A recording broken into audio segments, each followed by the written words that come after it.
Hello everyone and welcome to another horrific review. Today we're reviewing No Tears in Hell, directed by Michael Casey. In Alaska's winter darkness, a mother and son transform their house into a nightmare, drawing people in for abuse and cannibalism. Alright folks, just to let you know, I received this as a screener from Scott Matisco, so Scott, thanks very much. And I made sure I'm going ahead of the embargo this time.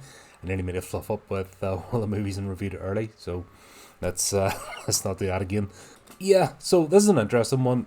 At the end of it, and I don't normally do this, but this is based on a true story. It's based on the story of Alexander Spesivtsev and his mother, and it took place originally in Siberia, and obviously it was retold from an American perspective. So I went and looked up the story. I normally take a movie at face value, but watching this it was kind of confusing because the way the sort of set it up and the visuals weren't quite matching, and especially the way the story ended made me go, huh? So the story is obviously Alexander was a product of basically abuse. You know, maybe the Americans don't get this. I know they have trashy neighborhoods, but they don't quite have the Eastern Soviet bloc style tenements that Europe does. And I include the UK in that because anyone knows what a council estate is like, and they know the influences that, you know, the high rise blocks of flats, etc., that have been put up, and they're starting to put them up again, which is just madness at the moment. But there's a unique landscape, there's a unique style. Even the, what we'll call it in America, the projects don't have this level of deprivation or just griminess. I think this movie had a problem because it's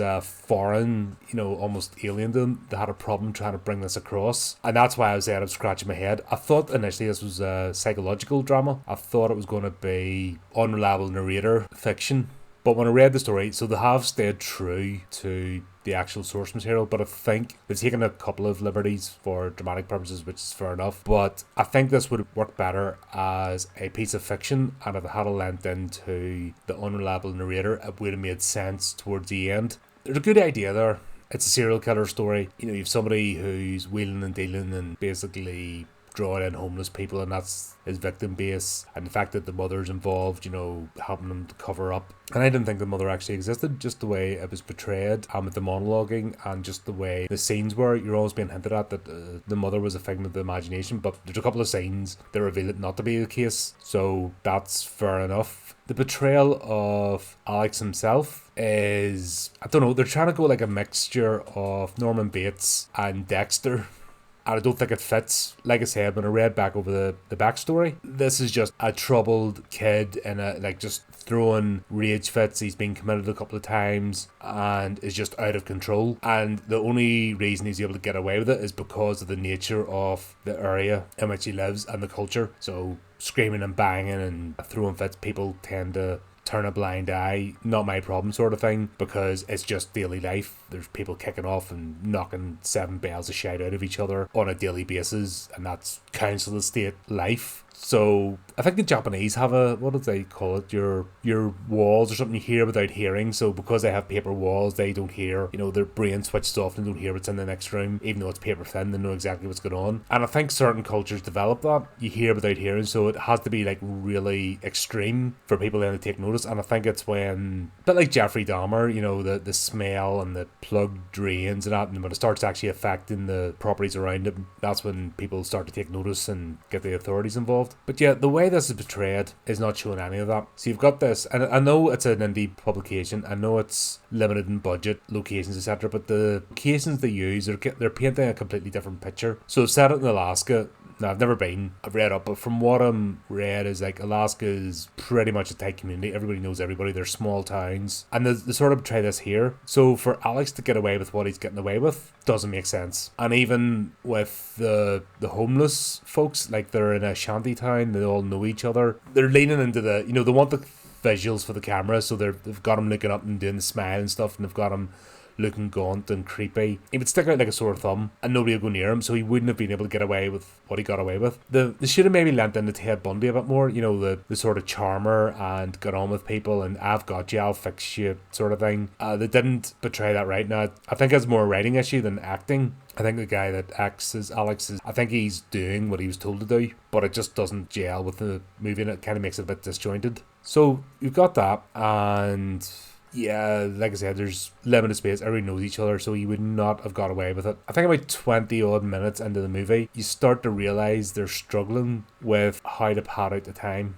Now, is this because they're locked in and they're accurately portraying events? I think that's what's sort of pulled the rug from under this here. It would have worked so much better as a psychological drama, and if the mother hadn't have been real, because honestly the actress is very wooden and almost like detached, and it would have worked out better if she was just saying what Alex wanted to hear at the moment, and then it got revealed that actually she was a figment of his imagination and he was like a Norman Bates type character. This would have all made sense. They're trying to paint this picture of desperation, and you've got Alex living in an apartment, you know, and almost as if the building's abandoned. Well, I'm sorry, if there's that much desperation, that place would have been taken over by squatters. It doesn't make sense. Even the way he's, and I'm pretty sure they've taken this, but one of the girls, he's like trading her for a pair of socks. That would make sense in a Soviet bloc country, etc., but it doesn't here because it just doesn't look right. I think that's the main thing. The visuals don't match up with the story, and it just takes you out of it. You're just not on board, and you can't suspend disbelief. The whole thing with the blood, it felt like they were trying too hard to go for the horror, but it doesn't make sense when you look at the scenes. And I think honestly it's because they're sticking to the actual true story, but they haven't got the visuals, they haven't got the atmosphere, they haven't got the deprivation. Like, and you've seen apartment blocks like this before. Even in America, you've seen them that, you know, everyone's screaming and banging and there's stuff going on. Places like New York, you know, the big city ones. It makes sense there. It just doesn't make sense in where they're setting it. And it's too quiet. And we don't see another neighbour until like towards the end of the movie. So like I said, it doesn't gel. The monologuing doesn't work either. Like I said, it would have worked if it was a psychological drama and we were using the unreliable narrator sort of trope, and then we got to see at the end what the reality was and not what he was seeing. Would have made sense. The scene at the end with the two girls was accurate as in terms of what happened in history, so that was fair enough. But once again, the way they did it doesn't look right. There's just something, it's niggling at the back of my head that what I'm watching on screen doesn't fit with the story, and I think that's, I can't get away with it. Once you notice it, you can't unsee it, and you just have this sort of trouble in going, yeah, this isn't right. There's something not gelling together here, and you just find yourself getting frustrated. Especially this is a full length film, by the way, it's 90 minutes. It definitely struggles after 20-25 minutes to maintain the drama. It just, you feel like you're going through the motions and it's padding out. And I think it's just a combination of those things. I don't know what they could have done. Like, Alaska is the wrong place, because even we all have an image of our heads, even those of us that haven't been there, of what Alaska's like. It might be completely unrealistic, but I don't think I'm far out, because I've seen things set in Alaska and all. It feels more authentic to the locale and the people and the way the people interact. This doesn't. This might have been better set in a big city. Now, I know it was originally set in Siberia, but once again, that's not comparable. I think maybe because it's, cold country, maybe that was the joined up thinking. But I really think this would have been set better in a big city with lots of noise and a rundown place. Now, maybe they couldn't have got the location shots, but I think something should have happened there. But there you go, that's that. Yeah, shame. I was on board at the beginning. Like I said, it was the first 20 minutes, I was sort of getting into it, and then I just felt like it just became too jarring to watch because it didn't fit together. And at the end of it, when they did Alex and the interview and doing the smiling thing, it really felt forced and as if they're using tropes as opposed to telling a story, and it just takes away from it. There's a good idea there. There's actually a good idea for a fiction-based story loosely based on reality, but they didn't take advantage of it. But anyway, there you go. There's that. When I find out when it's out and what platforms are going to be showing it on, obviously I'll share the links and you can check it out for yourselves. If you've seen this, let me know what you think.